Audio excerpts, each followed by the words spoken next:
you doing something within your space with your homegrown cassava technology, how do you think that we can impact our culture and educational system in Nigeria to improve the adoption of microinsurance? For this to work and for this to happen, we need to completely change our mindsets about insurance. I know the regulator has a lot to do with it, and I hope to share some more. I don't want to hog up the microphone, but I believe that the idea is to first start with the product, to invest in technology and innovation to make the product simple, affordable, and attractive to consumers. And I think penetration will increase. Thank you. So we are in a country where there is already a trust deficit when it comes to insurance. So when Bode said insurance is the easiest thing to sell, but we have the hydra-headed problem of, one, the trust deficit. The insurance public do not trust the insurance companies. So even if you package it in easily accessible products, and how do you tackle the problem of trust?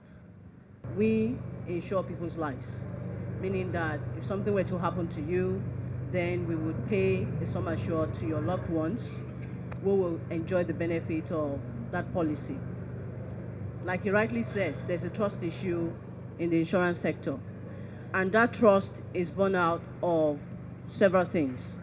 One of which is people have not been able to see demonstrable benefit as at when due, to be able to say confidently that insurance will take care of me or take care of my loved ones if I leave the scene. So how do we use technology to break that cycle? It's very simple, really. When you look at people's reaction to what is known or what is unknown, for a lot of people, insurance is still very much an area that they have limited information or limited knowledge. There's also the cultural angle where people think, in life assurance, God is my protector. I don't need to have insurance policy. And so why should I buy a policy when I know that I'm going to live forever? The concept of death in this environment is not something that people are open to discussing. So how do you now bring in technology to break all of that cycle? So one, there is the issue of they don't have enough information about insurance. Secondly, there is the issue of how can I trust that if I pay my insurance when it is time, the company will own up and do what it should do. This is where we need to bring technology into, for instance, our claims processing. Currently, we have a situation where most insurance companies, when it's time to pay claims, some can take as much as 90 days, some more. There are some companies, in developed climes that you can make a claim instantly in 24 hours, 48 hours, 72 hours maximum. When people see a demonstration of that, they trust that it works.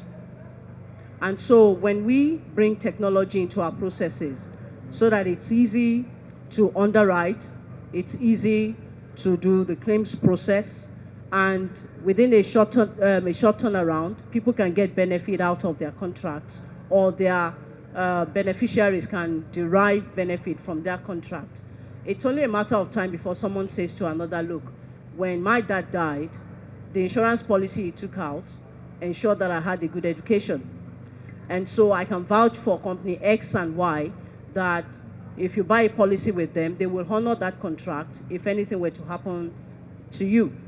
And so because of that, trust becomes, engendered in the system, because we've been able to enhance our processes with technology and, make it easy for people to make claims, so that when they make claims, then they can recommend the service to other people who might need it.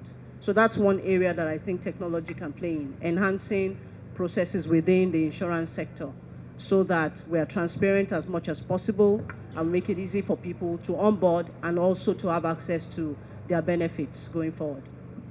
Let me help you to understand how AI simply can help the consumer. There's one in Israel, there's a startup that can help the insurance company, you will love it, to understand the BMI of the clients by taking a photo of his face. You believe it? We know how his health, if he is healthy, by taking a picture of his face. Instead of fill a questionnaire, we know if he's a good potential consumer or not. So this is AI. It's not working just to see the picture. It's something behind it. So this can help the Nigerian insurance company to do better underwriting, easy underwriting, and solve another problem. I don't know if in Nigeria there is a problem with the medical record. There is a problem with not too much. So there is a lot of medical record, but there is in Africa, I believe that there is some country with a problem with the medical record. So this application can help the insurance company to really understand how is health, instead of reading something that they don't know it's right or not. So this is AI.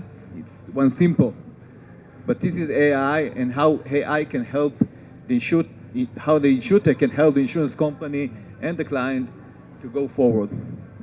I think I did mention earlier that the first problem is the regulator. But the second problem we have that would also affect how we can really expand on AI in Nigeria is shared services, data. We are not talking to each other. The banks are not talking to the telcos. The telcos are not talking to insurance companies. The health sector, NHIS, and all the hospitals are not talking to the insurance companies or the banks or the telcos. And until we start talking to each other, we can't really leverage high technology like AI as well as we could. AI is only as good as the data that you have. You can make some assumptions initially, but those assumptions are just old assumptions or based on maybe global information. But the data in-house is key. So the man from Israel and his body language and his facial expressions might be different from the man from Kano. And so even if you have the data on the man from Israel or the man from Romania, if you don't have the data on the man from Kano, you're going to be making assumptions that might be wrong. Maybe he's just tired in the sun. Maybe he's broke, you know, and until you have that data. Now, but there's a plus. I'm optimistic. There's a company called Minds.io. Some of you would know them by now. And they give out loans. And what is so cool about it is that they give out loans through the telco, specifically 9Mobile. When you try to get a loan through 9Mobile, 9Mobile shares information about how long you've used your phone, how much credit you have, obviously with your permission, how much credit you have in your phone, how much money you earn. They actually see your credit alerts to be able to assess you, to see if you are risk worthy in just microseconds. Imagine if I'm going to give someone life insurance and I can access your health records to be able to know what the story is about you, you know, so that I can give you the best possible premium. There's some controversies about privacy of data and discrimination and so on and so forth. But I think for us as an industry, we need to really push in 2019 about connecting with key industries, the banks, the telcos, the BVN, NIBs, identity management, etc., so that we can process information quickly, risk assess, and pay claims fast.